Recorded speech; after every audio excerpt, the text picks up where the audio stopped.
पिछले वीडियो में आप लोगों ने देखा था, हम देव गांव के मंदिर में गए थे, तो वहाँ हमें एक बाबा जी मिले कि उनसे जानते हैं इस मंदिर के बारे में। तुकाराम महाराज सगळे ध्यासाकडे वैकुंठाला गेले, हे महाराजांचं मुख्य दर्शन आहे।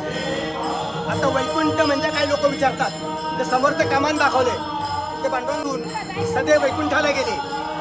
हे जी झाड आहे, हे तुकाराम बीजेच्या दिवशी आपोआप हल्ल्यात होळी झाली की दुसऱ्या दिवशी तुकाराम बीज असते।